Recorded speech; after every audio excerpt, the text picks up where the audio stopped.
બે ભાઈ બેઠા હતા, રામજી અને લક્ષ્મણજી. એટલે રામચંદ્ર પરમાત્માએ લક્ષ્મણને એકવાર પ્રશ્ન કર્યો કે લક્ષ્મણ, આ 14 વર્ષ આપણે પૂરા કરીને આવ્યા ને પછી તેનું તારા મોઢા ઉપર કઈક ચિંતા હોય એવું મને લાગે છે. શું કઈ છે? આમ કઈ પ્રશ્ન છે તને? કઈ હોય તો કે. એમ કે ના એવું કઈ નથી, પણ મને કે મેં તને નાનેથી મોટો કર્યો, તારું મોઢાનું આખી શકલ ફરી ગઈ છે. શું છે એ? કે મોટા ભાઈ, હા એક પ્રશ્ન તો મને મૂંઝવે છે. કે તો બોલ ને. કે આપણા બાપ દશરથ મહારાજ? તો કે હા. આપણા ગુરુ વશિષ્ઠ? તો કે હા. તમારી અને મારી માની ભક્તિમાં કોઈ કમી ખરી? કે ના, બે માની ભક્તિ એવી છે. તો કે 14 વર્ષ તમારી ભેગો હું રહ્યો, મેં કે સેવા કરવામાં તમારી ભૂલ કરેલી? તો કે ના, તે સેવા એવી કરી છે ભાઈ, કાંઈ ભૂલ છે જ નહીં તારી. ત્યારે રામચંદ્ર પરમાત્માને લક્ષ્મણ કહે છે, મોટા ભાઈ, તમારા ને મારા બાપ એક હોય, તમારા ને મારા ગુરુ મહારાજ એક હોય, તમારા અને મારી માની ભક્તિમાં કોઈ કમી ન હોય તો હું તમને એ પૂછું છું કે લંકાના પટાંગણમાં રામ રાવણનું જ્યારે યુદ્ધ થયું, રાવણના વરસાદ જેટલા બાણ વરતા હતા, તમને એક નહોતું અડતું, ને એના છોકરાએ મેઘનાથે એક બાણ મને માર્યું, મને મૂર્છિત કરી નાખ્યો. અહીંયા અમારે કેવું ફળ ભોગવવું પડ્યું? બે જો હરખા હોય તો અમારે આ ભોગવવું શું કામ પડે?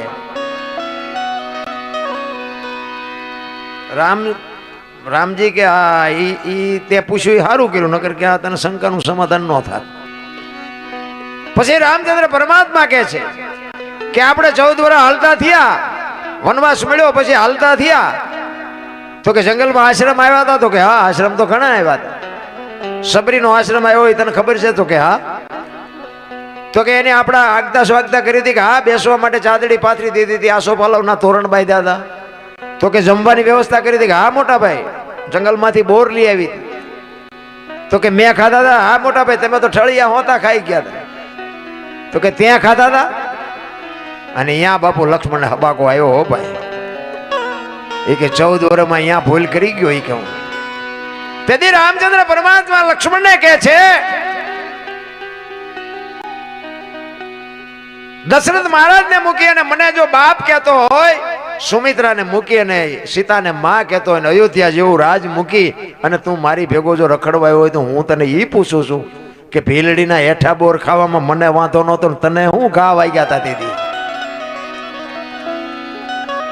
અને લાકડી પડે એમ પડ્યો ને. રામચંદ્ર પરમાત્માએ બાવડું ચાલીને ઉભો કર્યો કે તું લંકાના પટાંગણમાં બચ્યો ને, એ સબરીની ભક્તિનો પ્રતાપ છે. કે મોટા ભાઈ કેવી રીતે? એ કે મેં તને જે બોર આપ્યા તારી પાસે રાખ્યા હતા? કે ના, મેં તો ફેંકી દીધા હતા.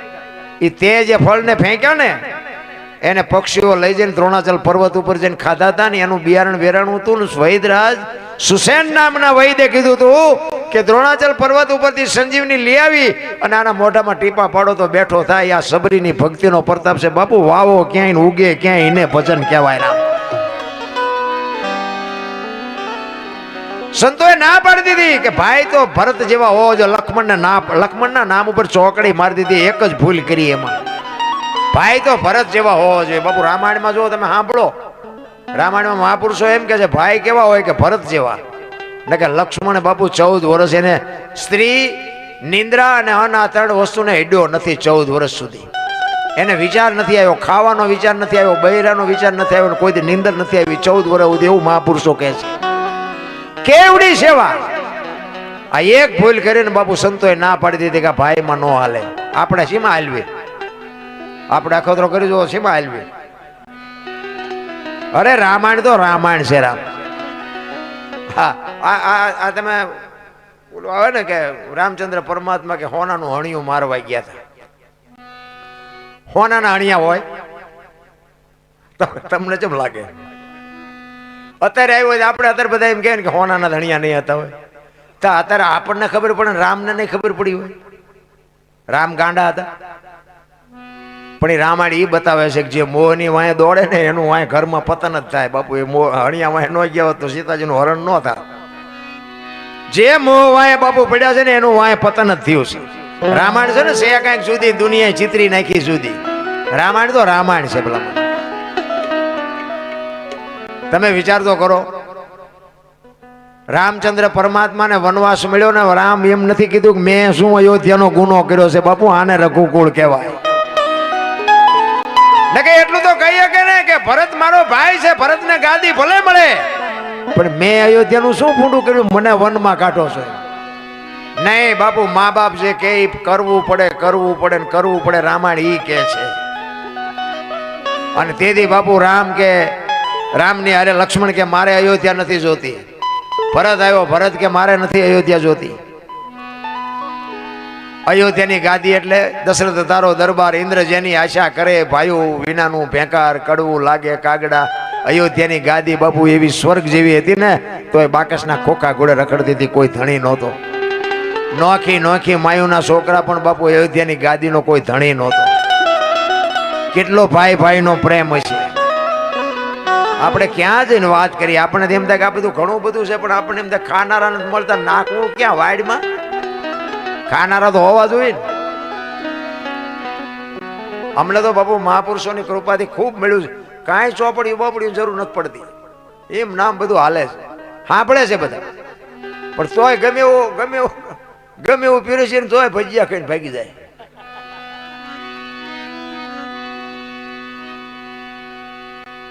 એટલે આમાં કેવું છે, ઘણા નથી કહેતા ગંગાજીમાં નાહી લઈએ એટલે કે પાપ બળી જાય. તો અહીંયા ગંગાના કાંઠે રહેતા છે, રોજની ધૂપકા દેતા હોય, એમ પાપ બળી જાય. એ બધી મનાવવાની વાતો છે. એના માટે બાપુ સમર્પણ જોવે, સમર્પણ ત્યાગ જોવે. ત્યાગ વિના બાપુ કાંઈ છે નહીં. કાંઈક તમારા અંદરથી છૂટે ને એની જ મજા છે, બાકી બધી વાતો ખોટી છે. એમાં ગુરુ છે ને, ગુ છે અંધકાર છે, રૂ છે પ્રકાશ છે. અંધકારમાંથી જે પ્રકાશમાં લઈ જાય ને એને ગુરુ કહેવાય. ગુરુ તો તમારે બધાને હશે જ તે, પણ જો તમને અને મને બાપુ છેક પોગાડે નહીં તો બાપુ ગુરુનો કોઈ મતલબ નથી. તમને તમારી ઓળખાણ થઈ જવી જોઈએ. ગુરુ મહારાજની કૃપા થઈ જાય તો ઓળખાણ થઈ જાય, ઓળખાણ થાય તો જ કામનું. બાકી તો લાવો 50 રૂપિયા લાવો, 100 રૂપિયા તમારા માઇક કરે, ગુરુ કઈ હોય નહીં. એક ગુરુ મહારાજ ને શિષ્ય બે આમ વગડા માર્યા જતા હતા ને, સંજ્ઞાનો સમય થયો, બરોબર દી આથમનો ટાઈમ હતો ને, તો ગુરુ મહારાજે કીધું શિષ્યને કે હવે સંધ્યા આરતીનો ટાઈમ થઈ ગયો, એટલે મારે સંધ્યા પૂજા કરવી પછી જ આપણે આગળ હાલવાનું છે, ઘડીક બેસી જાય. એ કે પણ બાપુ આ સિંહની ડણકું સંભળાય છે, અહીંયા કોઈ નહીં સાંભળે ભજન ભજન ને આપણને બેનો નાસ્તો કરી જાય. એ કે જે થવું હોય થાય, બાકી અહીંયા ભજન કર્યા વગર હવે અહીંયાથી મારે ડગલું દેવાય નહીં. એ આસન જમાયું, બાપાએ દેવો અગરબત્તી બધું કરી, અને તુહી તમલ લાગી ગયો, એ તાર લાગ્યો પડખે. શિષ્યએ બાપુ આસન લગાવ્યું, પણ એનો તાર લાગે નહીં, ઘડીએ ઘડીએ આંખ ઉઘડી જાય. સિંહ આવશે જ નહીં ને, સિંહ આવશે જ નહીં ને. અને આવા કપાતર પાછા બોલે થાય તે. સિંહ આવ્યો તે, એ આવ્યો ને, અને આમ સિંહ ને ભાડ્યો ને, અને આ ભાઈ ઝાડવે સડી ગયા. એ કે ગુરુ મહારાજ ગયા. અત્યારના ચેલા જાજો ભાગ ગુરુ નાસ્તો કરાવે એવા જ હોય જાજો. એ ઝાડવા ઉપર બેઠો બેઠો જોવે છે, ગુરુ મહારાજ ગયા. એ હાવદી આવ્યો, આવીને આમ ગુરુ મહારાજ ને પરિક્રમા કરી, સામે બે પગ લાંબા કરી ગુરુ મહારાજ ને વંદન કરી, અને સિંહ વિયો ગયો. શિષ્ય ઉપર બેઠો બેઠો જોવે છે કે હું બેઠો તો મને પગે લાગે, આ તો પગે લાગીને વિયો ગયો. વળી હેઠો ઉતરીને બેસી ગયો. એ બધું ઘડીક થયું, બાપુ જાય ગયા, બધું કર્યું ભેગું. ગુરુ કે એલા પણ આમાંથી કંઈક તો પડે, કમડળ ને જોડી ને ચીપીઓ ને આ બધું મારે એકલા નથી લેવાનું. એટલે કે બાપુ ચીપીઓ લાવો. એ ચીપિયાની ઓલી કડી આવે ને, કડીમાં આંગળી ભરાવીને આમ ફેરવતો જાય ને બાપુ અરે વાતો કરતો જાય. એ કે બાપુ હમણાં કે અહીંયા આપણે બેઠા ને કે સિંહ આવ્યો હતો. બાપુ કે આવ્યો હોય છે. એ કે બાપુ મને બીક લાગી તો હું ઝાડવા સડી ગયો, કે સડી ગયો હોય છે. એ કે બાપુ તમને પછી કે પરિક્રમા કરીને પગે લાગીને વિયો ગયો. બાપુ કે વિયો ગયો હોય છે. એમ કરતો જાય ને ચીપીઓ ફેરવતો જાય ને, એમાં ચીપીઓ બોરડીમાં ભરાણો, અને બોરડીમાં મધ બેઠેલું.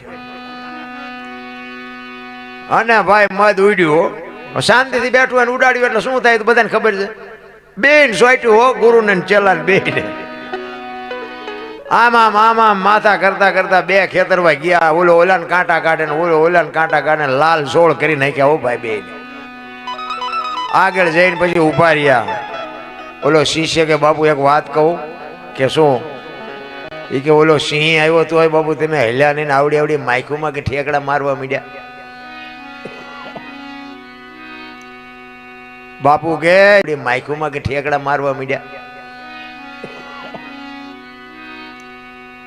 બાપુ કે સિંહ આવ્યો ને તારે મારી હારે અખિલ બ્રહ્માંડ નો માલિક હતો ને માયકું આવી ને તે કપાતર તું છો મારી હારે. એમ સંગ કોક નો હારો હોય ને તો ઠેકડા ન મારવા પડે, સંગ કોક નો હારો કરાય. એટલે ગુરુ તો બાપુ જો કઈક એવા ગુરુ હોય ને તો આ તમને આ દુનિયાથી ઓલી દુનિયામાં તમને પુગાડી દે. એટલે સવારામ બાપા એના ગુરુ મહારાજની વાત કરે છે કે મારા ગુરુ મહારાજ મને ના મળ્યા હોત તો મારી શું દશા થાત. એના ગુરુ મહારાજની વાત કરે છે. જુગતી કરીને જોવા હાલી મારા સદગુરુ એ બતાવી મને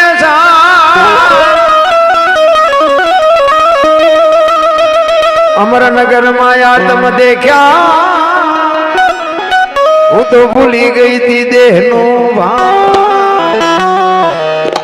આ અમરનગર ને અલખ ને અગમ અગોચર ના બધું શું છે?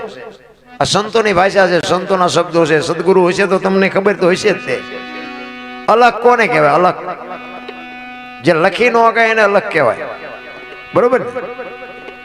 જો લખાય ને, જો બોલાય ને તો લખાય ને, લખાય તો દેખાય ને, દેખાય તો વંચાય. આ એવું છે નહીં, આ અનુભવવાની વાત છે.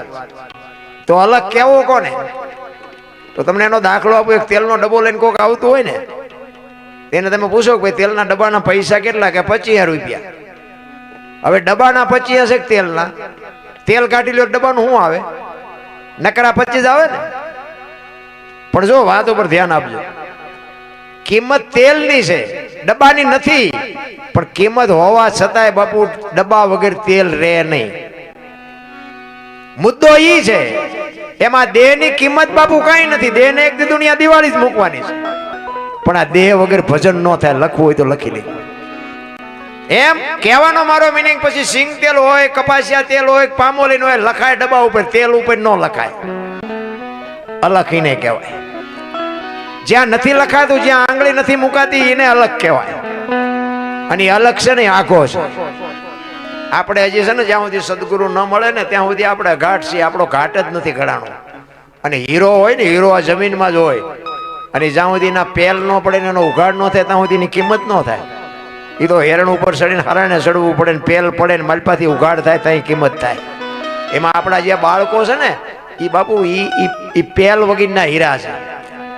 એને પછી તમારે ડોક્ટર બનાવો, વકીલ બનાવો, એન્જિનિયર બનાવો, કલેક્ટર બનાવો કે ખિસ્સા કાતરું બનાવો, જેવા પેલ પાડો એવો એ હીરો થાય.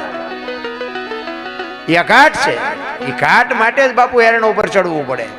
એટલે સવારે આમ કહે છે અમરનગરમાં આત્મ દેખ્યા ને ભૂલી ગઈ દેહ નું ભાન. બાપુ આ દેહ ની દશા મટે ને પછી ખબર પડે.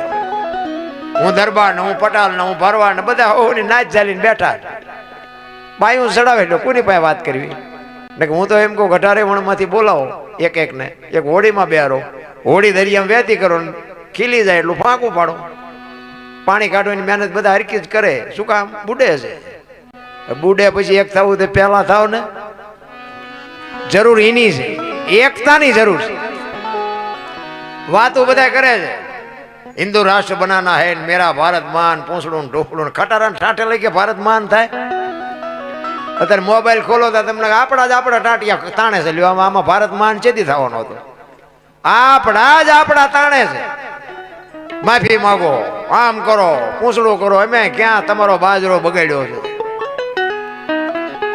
જ્યાં સુધી એકતા ન થાય ત્યાં સુધી બાપુ ભારતે મહાન ન થાય અને હિન્દુ રાષ્ટ્ર ન થાય. દિવાલો ઉપર લખે કઈ નથી વળે એવું. મારી ભાવના તમારા ઉપર ને તમારી ભાવના મારા ઉપર થાય. એ જયારે અનુ અને એક થઈ જાય, માણસ એકાકાર થઈ જાય, તારે બાપુ ભારત મહાન થાય. નકરી વાતો કરીએ ન થાય.